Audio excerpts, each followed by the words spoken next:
Hi, I'm David Goforth with the Cooperative Extension Successful Gardener. This time of the year, our outdoor gardens are going dormant a little bit, and our focus turns indoors and decorating on the inside now. Today I have with me Angela Long. Angela is a volunteer with the Master Gardener Volunteers. She has helped coordinate the Master Gardener Fair booth for the last couple of years, and she's also the owner of Gifts and Gardens by Angela on Church Street. So she's going to show us a few ideas about decorating, using things from the garden to decorate inside. Thank you. Show us what you've got here. Well, we'll start with something for the table, for the dining room table. What I've done is I've taken the terracotta saucers that you would typically put under a plant. They're different sizes. I'm using the larger size for the charger, and then your Christmas dinnerware would go on top of that.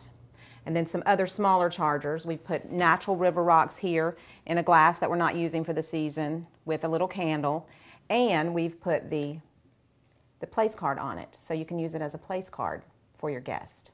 We also have another small charger that what I have done for Garden Club, different dinners that we've set a natural table setting, is you can put the person's name on here to use as your place card if you're using more natural elements. Then also for the table, we have, these were actually Christmas ornaments that I picked up a couple of years ago at a garden store. You can see where they hung here like this. But what I've done is I just turn them upside down, put them in a wire basket with Spanish moss, a ribbon for Christmas, or you could use it seasonally any time of the year. These were the smaller Christmas ornaments here that we just sat on top of a moss-covered little pot. These could also go on your table with your natural elements. Most of these type of garden balls or Christmas balls have a styrofoam center. This is another one. These do also have a styrofoam center. And what I've done with them as well is just put a hole in them and put them on a stick that I have placed inside of a terracotta planter with some moss to hold it. And this you could do a ribbon with. You could also use it other times of the year besides just Christmas. And that looks real neat with this is actually a lichen here, and well, it's all lichens, isn't it? Just glued to the styrofoam ball. So. I also have another moss ball that I'll be showing you here in a moment of how to make these if you can't find these. These are very easy to make. Sometimes when you find them, they're very expensive, so making them is much more economical. The other thing I like to put on a table for the holidays is I have a collection at home of these bulb vases. And this time of the year, they're really nice to use because the amaryllis are easily available. But they're just different assortment, different sizes of the bulb vases, and then sit your bulb there, and you can tie a ribbon around it, and then throughout the year I just display them empty, but they're really nice to use on your table at Christmas or in a window or wherever. Now, can you actually force the bulb to bloom over time? Yes. Or you put the roots down into the water here? You don't want the roots to touch the water completely. That's why there's a little separation there. But if you'll put the water almost to the bulb, and just check on it every day or so to make sure the water's not too low, but the roots will start to grow toward the water. And how long would that take? How long ahead of time would you need to do something like that? To have it for Christmas? I would say start it no later than the first week of December. But a lot of people will start them then and they still won't bloom. It really depends on the bulb itself. But you can actually get some green popping yes. out. Yes. But sometimes they won't bloom until the end of January or February. But they're a great gift. We do have them here. We do have the bulbs here at Gifts and Garden. A lot of these items you can find at all of your craft stores in the area. I think most everything here I have found at different craft stores in this area. Or if you can't find it, we have a lot of it too here at the store. Or the grocery store. Yes. This particular item is what I have on my porch year-round. I have two of these, and it's just a topiary form with ivy, a little miniature leaf ivy growing up it. At Christmas, I usually do lemons so that you can see them better from the road. And then we've got these little tiny, and where is my bag with the name of these? They're like a little lime, but they're a miniature lime. But these I just found in the grocery store. They were not terribly expensive. If you have a larger pot, apples are really nice too, as well as oranges mixed in with your lemons. And then just tie it off with a Christmas bow. Perfect for year-round, but at Christmas just dress it up. And that's especially what I like to do. We don't have time anymore to make a lot of homemade items, so I like to take what we have already out and that we use daily and just kind of tweak it a little bit for the holidays with natural elements. This is something I also keep out year-round. This is what they call a cloche. It's just a glass dome, a garden bell in a terracotta saucer, filled with pine cones, and for the holidays I dressed it up with a bow. Also, sometimes I will fill this with glass ornaments or Christmas ornaments of any kind. Just turn it upside down, put them in there, and then put your saucer underneath. The cloche is kind of a mini greenhouse that is a French invention that we don't really use so much in the garden anymore. Gardeners like to collect them though. They're just something whimsical to have. All right. What about the... This is, again, let me move some of this. Just a basket that I put on the front porch and fill different things in it year-round. But at Christmas, I like to take one of our garden statuary and just stick a bow on it, sat it in the basket, put some Nandina, and my least favorite tree, but at Christmas I love this tree, a Leland cypress. It, outside, if we have fairly cool temperatures, will stay green for 2 to 3 weeks, really. The Nandina doesn't stay as green as long, but the Leland cypress is great for the holidays. And put a few pine cones and the Nandina berries, which right now are still orange, but at Christmas should be really bright and red. But just a very natural, easy, takes all of 5 minutes to collect all of this and stick it in here, stick it by your front door. And as I was saying earlier about the styrofoam balls, this one is just a simple ball I've picked up at a craft store. I hot glued sheet moss. There are different kinds of mosses. Mm-hmm. This is a sheet moss I purchased in the craft store, not one I've taken from outside.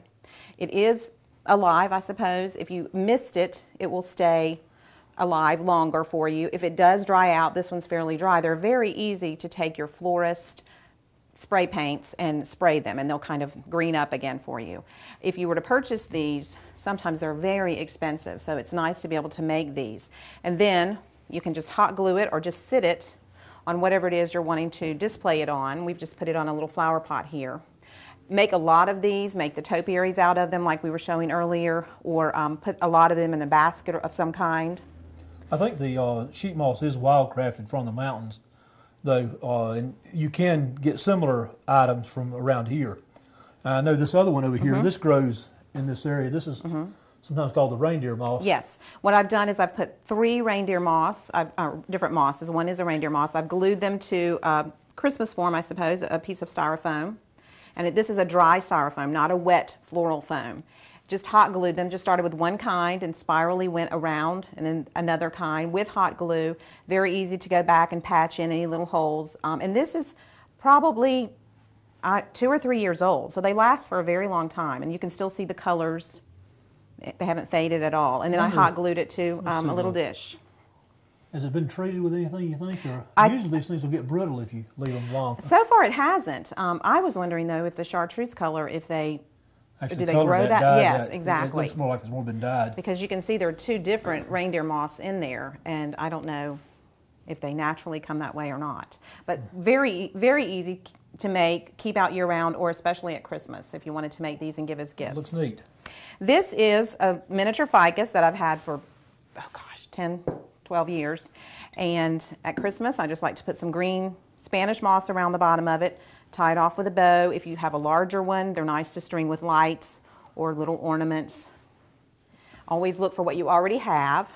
Again, here we've taken a hurricane that I found, I think even at a garage sale for $2. Filled it with reindeer moss again, just the chartreuse. The chartreuse is the color this year. And the candle, very easy. Just make sure when you do burn your candle that when it gets pretty low, not to catch your moss on fire. Up here, these are some little gift ideas from the garden, or the gardener to a gardener. I've taken some animal print garden gloves, hot glued a little garden. This was actually a Christmas ornament, a little shovel onto it, and then took a little piece of wooden craft item from the craft store and just put Wild About Gardening on there. Great gift item for your garden friends. This one I made with just a little wreath that you can, again, purchase at your craft stores, and hot glued some of the little tiny items that you can find at the craft store on there pertaining to gardening. Tied a ribbon. Great to add onto a gift or use as an ornament. These are the little dishes again, your little terracotta dishes that we have painted a Christmas tree in it with just regular acrylic paint and tied it off with twine. These can be made on even larger ones. Just don't get them too heavy. They're really going to pull down your Christmas tree branch. Also great to tie onto a gift, or I've made lots of these before and hot glued them onto a wreath.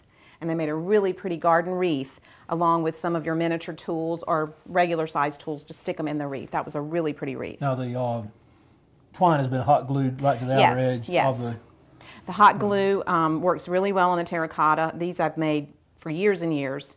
Easy to make. The Christmas tree is not a terribly hard design to make.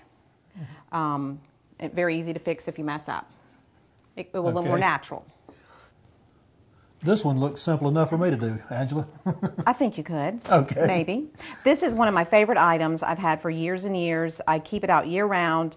At Easter, I put Easter eggs, just different things throughout the year. At Christmas, I mix it up every Christmas, something a little different.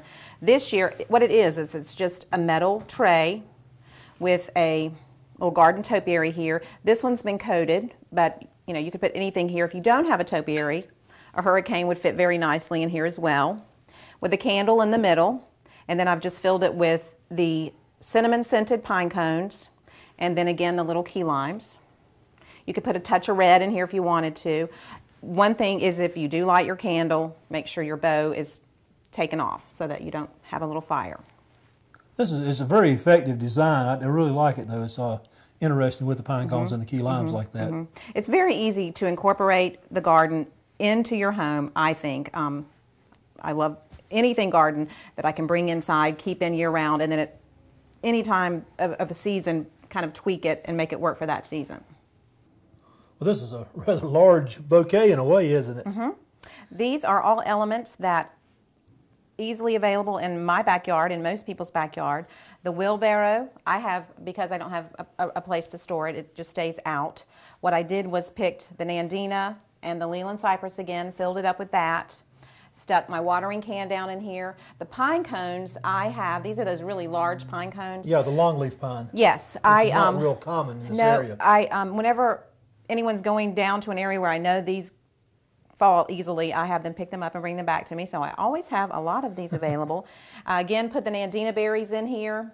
And these are my daughter's shoes from when she was a little girl. They're red, so they're great for the holiday. But the point is, all of this is very easy to just go out in your backyard and find. Some flower pots, very easy. Not to have to spend a lot of money to decorate, maybe by your back door or a back gate or something like that. And this is basically just laid in here. Yes. And then this sort of holds it down a little bit right there. The pine cone is kind of holding it up a little bit. That's neat. Very easy. Now you were showing me a trick on garlands, how to sort of make an artificial garland look even more real. Yes, the real garlands are very hard to make, very time consuming. I shouldn't say hard, very time consuming. What I like to do is get your artificial garlands that you can find. I think I found this one at a craft store for $3.50.